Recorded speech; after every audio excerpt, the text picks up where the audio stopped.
Devin talked a bit about after the Georgia loss that talk, just stick to facts, don't get emotional about it. Mm-hmm. What did you see from your team after that game when they did address that game? I mean, it was just kind of crazy down there in general for the amount of runs that were scored just in all teams. So I think there were some teams that were in the 30 plus. They gave up 30 plus runs and then won games. Like, that is just absolutely bananas. So so there's a little bit of like, we've got to figure ourselves out, on the pitching side, the defensive side, on making some plays and stop the bleeding. The other part of like, what just happened down here? Was there like a wind tunnel? What was going on? So like, so I think it was kind of like super cool that our team never gave up. And we were in all those games, like inning by inning, which is crazy when you look at the scores, but we make a couple base running, mistakes, or we do this, and all of a sudden it could be a 15-14 game. Like, it was just really crazy. It was like a boxing match down there. So so I think we took a lot of the positives out of it, and then like, where do we need to shore up some things, so a pitch here, a play there, and then we can eliminate that inning to get a little bit longer, and then get back in the dugout and swing, because that's what we've been doing all along and pretty consistent. And so but what I did like is just there was just no give up, there was no frustration, it was just all about how can we grow and how can we get better. And I think we'll take that into this weekend for sure.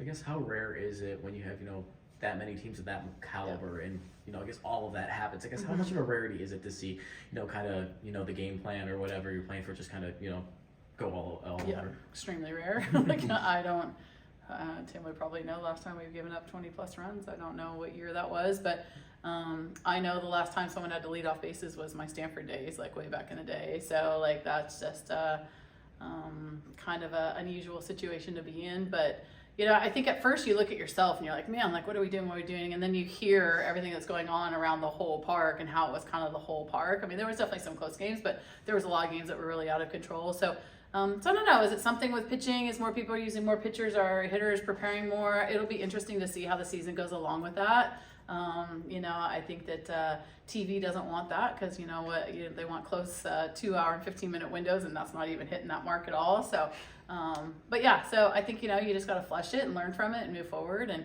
the season's still young, and we got a lot of opportunity to grow. They're not trying to throw umpires under the bus, but there might have been some pitches that were thrown that were really good, and might have been called a ball, and you might have gone back and charted and said, that's on the black, that's maybe a strike. How do you encourage a pitcher to say, hey, go back and keep doing what we're teaching, what we're trying to get? Yeah, so we do this thing called Well Better House, and so we debrief every single game, and we go back and watch the games, and we give ourselves a grade on the intent of what we were trying to do versus the outcome of what happened. So whether it was called a ball or strike, where were we trying to throw the pitch? So I think for us and our growth in the youth that we have in the circle right now with experience, to me, that's more important this first month than actually what is happening. So, are we going to miss some spots? Yes, we are. We got taken advantage of that and some good hitters. But there were some pitches that were really close that could have gone either way, but we want that percentage to be higher.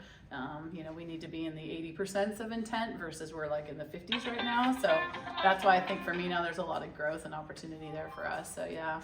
And then on the other side, I'm a big fan of a tight strike zone. I like a good tight strike zone. I always have. I think for me as a pitching coach, that's a rarity probably, but I also know how hard the hitters work and how great this game is. And I think when you get a really wide zone, or if I beg for a really wide zone, then I'm taking it out of the hands of people that work every day for a good zone. So I think that's where we need to figure out pitching staffs and things like that. So I always talk to our pitchers, like, we want a good zone, because that means our team has the opportunity to hit. We just need to be better at executing pitches, and that's what we need to work on. How did the pitchers in general handle the weekend as far as confidence and coming out of it and learning from it and moving on? I mean, I think a little, it's like you got punched in the mouth and you're kind of in the rink still, and you just don't know, how to get up and fight back. But I expected that. I expected, our schedule to be really tough. I expected us to get exposed a little bit. And I also wanted to put ourselves in a lot of different positions. So there's times maybe I could have gone to an Allison or experienced pitcher, but I decided to get Mimi in there. I decided to get other people in there to try to put extend McKenna, try to do some things that I need to see what we're capable of against really good hitting teams, so then I know what we need to work on. So so there was a collaboration of both, of what's going on, to like, where are you going to use me? How are you going to use me? Right. So I kept saying, stay with me and let's work through this, so then I can learn and we can learn, so we could be better. So when we face the Alabamas and the Texas, and we make, you know, adjustments this weekend to go to Oregon and do those things, like we got to make sure that we're better when we face lineups, you know, 1 through 9 and power teams like that. So, yeah.